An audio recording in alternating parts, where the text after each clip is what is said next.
নমস্কাৰ প্ৰিয় বন্ধু বান্ধৱীসকল। 4 মাঘ দেওবাৰ 18 জানুৱাৰী বছৰৰ প্ৰথম অমাৱস্যা মৌলি অমাৱস্যা পৰিছে। এই অমাৱস্যাত কৰা দুটা সৰু কামে আপোনাৰ জীৱনৰ পৰা আন্ধাৰ আঁতৰাই পোহৰৰ বাট মুকলি কৰি দিব পাৰে। এই অমাৱস্যা হৈছে মাঘ অমাৱস্যা। আপোনাৰ এটা ইচ্ছা লিখি এখন কাগজত সেই কাগজখন যদি এটা উপায় কৰি নিমখ মিহলি এগিলাচ পানীত ডুবাই থৈ দিব পাৰে, 24 ঘণ্টাৰ ভিতৰত আপোনাৰ ইচ্ছা পূৰণৰ সুযোগ আহি যাব।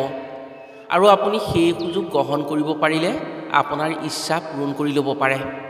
ইয়াৰ উপৰিও অমাৱস্যাৰ দিনা ৰাতি যদি মনে মনে 5টা জালুকেৰে এটা সৰু কাম আপোনাৰ ঘৰতে কৰিব পাৰে, তেনে আপোনাৰ জীৱনৰ পৰা ধাৰ ঋণৰ সমস্যা অন্ত কৰি ধন টকা পইচাৰ ক্ষেত্ৰত উন্নতি কৰাৰ পথ খোল খাই পৰিব। ফলত আপুনি ধনৱান হ'ব পাৰিব। লগতে এই উপায়ৰ ফলত আপোনাৰ ক্ষেত্ৰত থকা বাধাসমূহ দূৰ হৈ যিকোনো ক্ষেত্ৰত সফলতা আনিব পাৰিব। জালুকেৰে কৰা এই উপায়টোৰ বাবে আপুনি আপোনাৰ ঘৰখনক তন্ত্ৰমন্ত্ৰ, ক'লা যাদু আৰু অপশক্তিৰ প্ৰভাৱৰ পৰাও সুৰক্ষিত কৰিব পাৰে। 2026 বৰ্ষৰ প্ৰথম অমাৱস্যা বা মাঘ অমাৱস্যা দেওবাৰে পৰাত বিশেষ সংযোগ হ'ব উন্নতিৰ ক্ষেত্ৰত। এইদিনা কৰা এই দুটা উপায়ে আপোনাৰ জীৱনত পোহৰৰ বাট মুকলি কৰিব। কাৰণ 2026 বৰ্ষ ৰবিৰ বৰ্ষ আৰু দেওবাৰ হৈছে ৰবি অৰ্থাৎ সূৰ্য পূজাৰ বাৰ।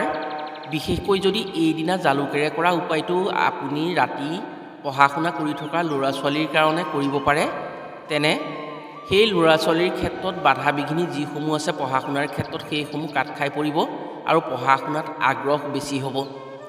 তেওঁলোকৰ পোহৰৰ বাট মুকলি হ'ব। আজিৰ ভিডিঅ'ত আমি আপোনাক জনাম বছৰৰ প্ৰথম অমাৱস্যাত নিজৰ ঘৰত কি কি কাম কৰিব লাগে, নিজৰ ঘৰত কৰা কি কামৰ বাবে ঘৰখনৰ পৰা আন্ধাৰ আঁতৰি পোহৰৰ বাট মুকলি হয়। গতিকে আজিৰ ভিডিঅ'টো প্ৰতিখন ঘৰৰ বাবে অতি গুৰুত্বপূৰ্ণ ভিডিঅ'। যিসকলে 2026 বৰ্ষত সুখ শান্তি উন্নতি আৰু নিজৰ সন্তানৰ ক্ষেত্ৰত পোহৰৰ বাট মুকলি হোৱাটো কামনা কৰে, তেওঁলোকে সম্পূৰ্ণকৈ ভিডিঅ'টো চাই বছৰৰ প্ৰথম অমাৱস্যাৰ দিনা ঘৰতে এই দুটা কাম কৰি উপকৃত হোৱাৰ সুযোগ পাব। অমাৱস্যা হৈছে মাহটোৰ ভিতৰত আটাইতকৈ আন্ধাৰ দিন। এই নিশা জোনৰ পোহৰ সম্পূৰ্ণৰূপে দেখা পোৱা নাযায়। শাস্ত্ৰমতে অমাৱস্যাৰ দিনা প্ৰতিখন ঘৰতেই কিছুমান কাম কৰিব পৰাটো অতি শুভ মনা হয়। এই কামবোৰে ঘৰখনৰ উন্নতিৰ দিশত সুযোগ দিয়ে। এই দিনটোত চন্দ্ৰৰ প্ৰভাৱ বেছি থাকে। চন্দ্ৰ হৈছে মনৰ কাৰক গ্ৰহ। সেয়েহে অমাৱস্যা বা পূৰ্ণিমাৰ দিনা বহু মানুহৰ মনৰ অস্থিৰতা বেছি হয়।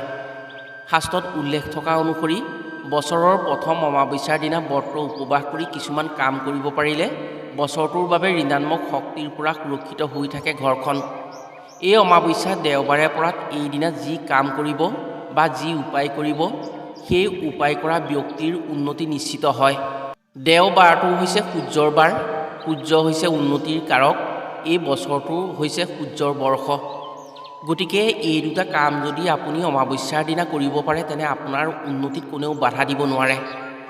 প্ৰিয় বন্ধু বান্ধৱীসকল, তেনে জানো আহক বছৰৰ প্ৰথম অমাৱস্যা দেওবাৰে পৰাত আপোনাৰ ঘৰত কি কি কাম কৰিব পাৰিলে আন্ধাৰ আঁতৰাই ঘৰখনৰ বাবে বা নিজৰ ক্ষেত্ৰত পোহৰৰ বাট মুকলি কৰি ল'ব পাৰে। এইদিনা সন্ধিয়া বা দিনৰ ভাগত কোনবোৰ ভুল কাম ভুলতো কৰিব নালাগে, যাৰ ফলত আগন্তুক দিনত ঋণাত্মক শক্তিৰ প্ৰভাৱত ঘৰলৈ বেয়া দিনৰ আগমন হ'ব পাৰে। কথাসমূহ কোৱাৰ আগতেই আপোনাক এটি সৰু অনুৰোধ জনাওঁ। ভিডিঅ'টো যদি ভাল পায় তেনে এটা লাইক কৰাৰ লগতে কমেণ্ট বক্সত দেৱাদিদেৱ মহাদেৱক ভক্তি কৰি ওম নমঃ শিৱায় বুলি লিখিবলৈ কেতিয়াও নাপাহৰিব। আৰু যদি আমাৰ চেনেললৈ প্ৰথম আহিছে তেনে চেনেলটো ছাবস্ক্ৰাইব কৰাৰ লগতে অন্য 10জনে উপকৃত হোৱাকৈ ভিডিঅ'টো শ্বেয়াৰ কৰিবলৈ অনুৰোধ জনালোঁ। আপুনি যদি শত্ৰু অপশক্তি নাইবা যিকোনো ঋণাত্মক শক্তিৰ কবলৰ পৰা নিজক আৰু ঘৰখনক বচাই ৰাখিব বিচাৰে, তেনে বছৰৰ প্ৰথম অমাৱস্যাৰ দিনা নিজৰ ঘৰত দক্ষিণ মুৱাকৈ এগছি বন্তি জ্বলাবলৈ কেতিয়াও নাপাহৰিব। এই বন্তিগছিৰ জৰিয়তে ঘৰত ঋণাত্মক শক্তিৰ দূৰ হৈ ঘৰলৈ যোগাত্মক শক্তিৰ প্ৰভাৱ বৃদ্ধি হ'ব। বন্তিগছি আপুনি পূজা প্ৰাৰ্থনা কৰাৰ স্থানতো জ্বলাব পাৰে বা আপুনি বাহিৰত দক্ষিণ ফালেও জ্বলাব পাৰে। বছৰৰ প্ৰথম অমাৱস্যাত এই গছি বন্তি যদি ৰাতি বা সন্ধিয়া জ্বলাই ৰাখিব পাৰে, তেনে ঘৰলৈ গণেশৰ কৃপাত ধন সম্পদৰ আগমন হয় আৰু বিপদ বিঘিনি কম হয়। এই অমাৱস্যাৰ দিনা পাৰিলে ব্ৰত ৰাখিব লাগে। ব্ৰত ৰাখিব নোৱাৰিলেও নিৰামিষ আহাৰ গ্ৰহণ কৰি আমিষজাতীয় আহাৰৰ পৰা দূৰত থাকিব লাগে। হাই কাজিয়া, গালি গালাজ বা অসৎ কৰ্মৰ পৰা আঁতৰি থাকিব পৰাটো নিজৰ পক্ষে অতি শুভ হয়। ইয়াৰ উপৰিও এইদিনা সন্ধিয়া নিজৰ ঘৰখন পোহৰাই ৰখাৰ লগতে সন্ধিয়া ধূপ বন্তি আৰু কৰ্পূৰ তেজপাত জ্বলাই সেই জুইৰ ধোঁৱা গোটেই ঘৰখনত দিব লাগে। ইয়াৰ ফলত ঘৰৰ পৰা ঋণাত্মক শক্তিসমূহ আঁতৰি যায়, ফলত ঘৰখনৰ বাতাৱৰণ শুদ্ধ হৈ পৰে।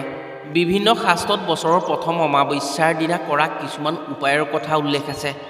তাৰ ভিতৰত আমি আজি দুটা চমৎকাৰী উপায়ৰ কথা জনাবলৈ ওলাইছোঁ আপোনাক, যি দুটা উপায়ৰ জৰিয়তে আপুনি আপোনাৰ জীৱনৰ পৰা ধন টকা পইচাৰ সমস্যা একেবাৰে নাইকিয়া কৰাৰ লগতে ইচ্ছা পূৰণৰ সুযোগ পাব পাৰে। মাথো সৎভাৱে নিজৰ ঘৰতে কৰক, বছৰটোত উন্নতিৰ বাট মুকলি হ'ব। বছৰৰ প্ৰথম অমাৱস্যাৰ দিনা কৰা প্ৰথম উপায়টো হৈছে ইচ্ছা পূৰণৰ উপায়। এই উপায় কৰি যিকোনো লোকেই নিজৰ ইচ্ছা সঁচা কৰিব পাৰে। ঋণাত্মক শক্তিৰ প্ৰভাৱত যি বাধা বিঘিনি হৈ থাকে উন্নতিত, সেইসমূহ দূৰ কৰি উন্নতি কৰিব পাৰে। এই উপায় বছৰৰ প্ৰথম অমাৱস্যাৰ দিনা বহু মানুহেই কৰে। ইয়াৰ ফলাফল তেওঁলোকে বছৰটোৰ ভিতৰত পাই উন্নতিৰ দিশত আগুৱাই যাব পাৰে। আপুনি যদি আপোনাৰ ক্ষেত্ৰত বাধা বিঘিনি দূৰ কৰি বিভিন্ন উন্নতিৰ দিশসমূহ মুকলি কৰিব বিচাৰে, তেনে উপায়টোৰ বিষয়ে ধ্যান দি শুনক আৰু শ্ৰদ্ধা আৰু ভক্তিৰে উপায়টো দেওবাৰে যি অমাৱস্যা হ'ব সেই অমাৱস্যাৰ দিনা ৰাতি কৰক। আপোনাৰ ভাগ্যত থকা সকলো বাধা দূৰ হৈ আপুনি যিকোনো ক্ষেত্ৰতেই সফলতা আনিব পাৰিব। যদি কোনো ব্যক্তিয়ে চাকৰিৰ আশা কৰি এই উপায়টো কৰিব পাৰে, তেনে সূৰ্যৰ কৃপাত চাকৰিৰ পথ সুচল হৈ পৰিব। উপায়টোৰ বাবে বেছি বস্তুৰ দৰকাৰ নাই, মাথো নিজৰ ঘৰত থকা দুটামান সৰু সৰু বস্তু ব্যৱহাৰ কৰিয়েই আপুনি উপায়টো কৰিব পাৰিব। এটা চিচাৰ গিলাছত এগিলাচ পানী, এটা পেন আৰু এমুঠি নিমখ লাগিব। এই উপায় কৰিবলৈ যাওঁতে কোনো নিয়মৰ প্ৰয়োজন নাই আপোনাৰ বাবে। আপুনি স্নান নকৰাকৈয়ে উপায়টো কৰিব পাৰে। কিন্তু অমাৱস্যাৰ দিনা আপুনি নিৰামিষ আহাৰ গ্ৰহণ কৰিহে উপায়টো কৰিব পাৰিব। মহাবিশ্বৰ শক্তিয়ে আপোনাৰ ইচ্ছা পূৰণত সহায় কৰিব আৰু আপুনি ইচ্ছা পূৰণত সুযোগ পাব। হয়তো বহুতে মহাবিশ্বৰ কথা নাজানিব পাৰে, যি শক্তিৰ প্ৰভাৱত দিন ৰাতি হয়, যি শক্তিৰ প্ৰভাৱত দিনৰ পিছত ৰাতি, ৰাতিৰ পিছত দিন হয়, যি শক্তিৰ প্ৰভাৱত গ্ৰহ নক্ষত্ৰসমূহে নিজৰ কক্ষপথত অবিৰাম ঘূৰি থাকে, যি শক্তিৰ প্ৰভাৱত জোন বেলি তৰাই সদায় উদয় হৈ মাৰ যায়, যি শক্তিৰ প্ৰভাৱত জীৱৰ জন্ম মৃত্যু নিৰ্ধাৰণ হয়, সেই শক্তিয়েই হৈছে মহাবিশ্বৰ শক্তি, যাৰ আদি নাই অন্ত নাই। অমাৱস্যাৰ দিনা ৰাতি এটা চিচাৰ বাতি বা এটা চিচাৰ গিলাছত আপুনি পানী ল'ব। সেই পানী গিলাছত নিজৰ বাওঁ হাতেৰে এমুঠি নিমখ দিব। ঋণাত্মক শক্তিৰ একেবাৰে ধ্বংসকাৰক দ্ৰব্য হৈছে নিমখ। আপোনাৰ জীৱনৰ বাধা বিঘিনিসমূহ দূৰ কৰাত অমাৱস্যাৰ দিনা ৰাতি এই উপায়টো অতি সহজ হ'ব আৰু আপুনি উপকৃত হ'ব পাৰিব। আপোনাক যি কাগজ ল'বলৈ কোৱা হৈছিল সেই কাগজত কলমেৰে আপোনাৰ নামটো লিখিব। ইয়াৰ পিছত আপোনাৰ ইচ্ছাটো তাত লিখি দিব। যেতিয়া আপুনি ইচ্ছা লিখি হ'ব, তেতিয়া সেই কাগজখন নিজৰ বাওঁ হাতত লৈ ওম শব্দটি উচ্চাৰণ কৰি নিজৰ মনক একত্ৰীকৰণ কৰিবৰ বাবে চেষ্টা কৰিব। আপুনি যেতিয়া ওম শব্দ উচ্চাৰণ কৰি ধ্যানত বহিব বা নিজৰ মনত একেবাৰে একত্ৰীকৰণ কৰিবৰ বাবে চেষ্টা কৰিব, তেতিয়া আপুনি লাহে লাহে সেই কাগজখন চকু দুটা মুদি সেই পানীৰ গিলাছত ডুবাই দিব, অৰ্থাৎ সেই গিলাছটোত সেই কাগজখন সম্পূৰ্ণকৈ ভৰাই দিব। ইয়াৰ পিছত আপুনি চকু মেলিব আৰু এটুকুৰা ৰঙা কাপোৰেৰে সেই গিলাছটোৰ মুখখন বান্ধি দিব। আপুনি ৰঙা কাপোৰেৰে গিলাছটোৰ মুখখন বন্ধাৰ পিছত আপুনি সেই গিলাছটো ঘৰৰ বাহিৰৰ মুকলি আকাশৰ তললৈ লৈ যাব আৰু মুকলি আকাশৰ ভাল ঠাইত অৰ্থাৎ ওখ ঠাইত আপুনি থৈ দিব। ইয়াৰ পিছত আপুনি ঘৰৰ ভিতৰলৈ আহিব। যদি আপুনি এই কাম কৰি ঘৰৰ ভিতৰলৈ অহাৰ পাছত মনত প্ৰশান্তি অনুভৱ কৰে বা আপোনাৰ মনটো পাতল পাতল লাগে, তেনে জানিব আপোনাৰ উপায়ৰ সফলতাৰ দিশত। আপুনি তাত যি ইচ্ছা লিখিছিল সেই ইচ্ছাৰ ক্ষেত্ৰত থকা বাধাসমূহ দূৰ হৈ পৰিছে। মহাবিশ্বৰ শক্তিৰ প্ৰভাৱত আপোনাৰ ইচ্ছা সঁচাৰ দিশে আগবাঢ়িছে।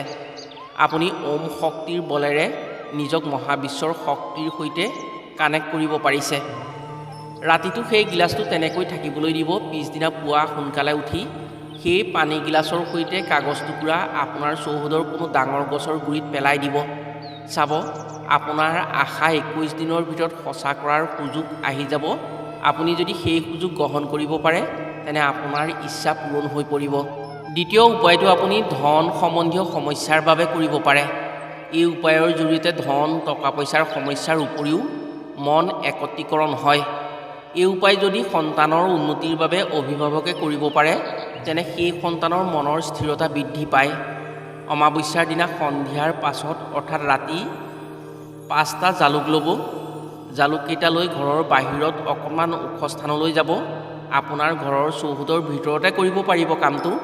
ঘৰৰ চৌহদৰ আটাইতকৈ ওখ ঠাইকণলৈ যাব। গৈ নিজৰ নামটো আপুনি 3বাৰ অলপ ডাঙৰকৈ ক'ব। একেবাৰে চিঞৰি ক'ব নালাগে, সুবিধা অনুসৰি ক'ব। আপোনাৰ সমস্যাৰ কথা পূব দিশলৈ মুখ কৰি ভাবিব আৰু সেই সমস্যা সমাধানৰ কল্পনা কৰিব। ধন সম্পৰ্কীয় সমস্যা বা নিজৰ মনক স্থিৰ কৰাৰ যি কথা ভাবিব সেই কথাবোৰ আপুনি পূব দিশলৈ মুখ কৰি পেলাই ভাবিব লাগিব। যেতিয়া আপুনি ভাবিব আপোনাৰ মনত সেই কথাই বাৰে বাৰে অহা যোৱা কৰিব তেতিয়া পুনৰ নিজৰ নামটো কৈ ক'ব, সমস্যা শেষ হৈ গৈছে, মই মুক্ত। এই বুলি কৈ আপোনাৰ হাতত থকা জালুককেইটা আপোনাৰ মূৰৰ ওপৰেৰে 7 পাক ঘূৰাই 4 দিশত 4টা দলিয়াই এটা নিজৰ মুখত ভৰাই চবাই খাই দিব। যেনেকৈ আপোনাৰ দাঁতেৰে জালুকটো গুৰি কৰি খাই পেলালে আপোনাৰ ক্ষেত্ৰত থকা পইচাৰ সমস্যা শেষ হৈ যোৱাৰ আপুনি সুযোগ সুবিধা পাব। ঠিক তেনেকৈ মনৰ দুৰ্বলতা দূৰ হৈ আপোনাৰ মনৰ স্থিৰতা আহি মানসিক প্ৰশান্তি লাভ কৰিব পাৰিব। প্ৰিয় বন্ধু বান্ধৱীসকল, বছৰৰ প্ৰথম অমাৱস্যাৰ দিনা এই 2টা উপায় কৰি আপুনি আপোনাৰ সমস্যাৰ পৰা মুক্ত হোৱাৰ সুযোগ লাভ কৰিব পাৰে। আশা কৰিছোঁ 18 জানুৱাৰী দেওবাৰে এই উপায় কৰি নিশ্চয় উপকৃত হোৱাৰ সুযোগ পাব। আজিলৈ ভিডিঅ'টো ইমানতে সামৰিছোঁ। পুনৰ অন্য এটি ভিডিঅ'ৰ জৰিয়তে লগ পোৱাৰ আশাৰে আজিলৈ আহোঁ। সকলো ভালে থাকক, সুস্থ থাকক। ধন্যবাদ।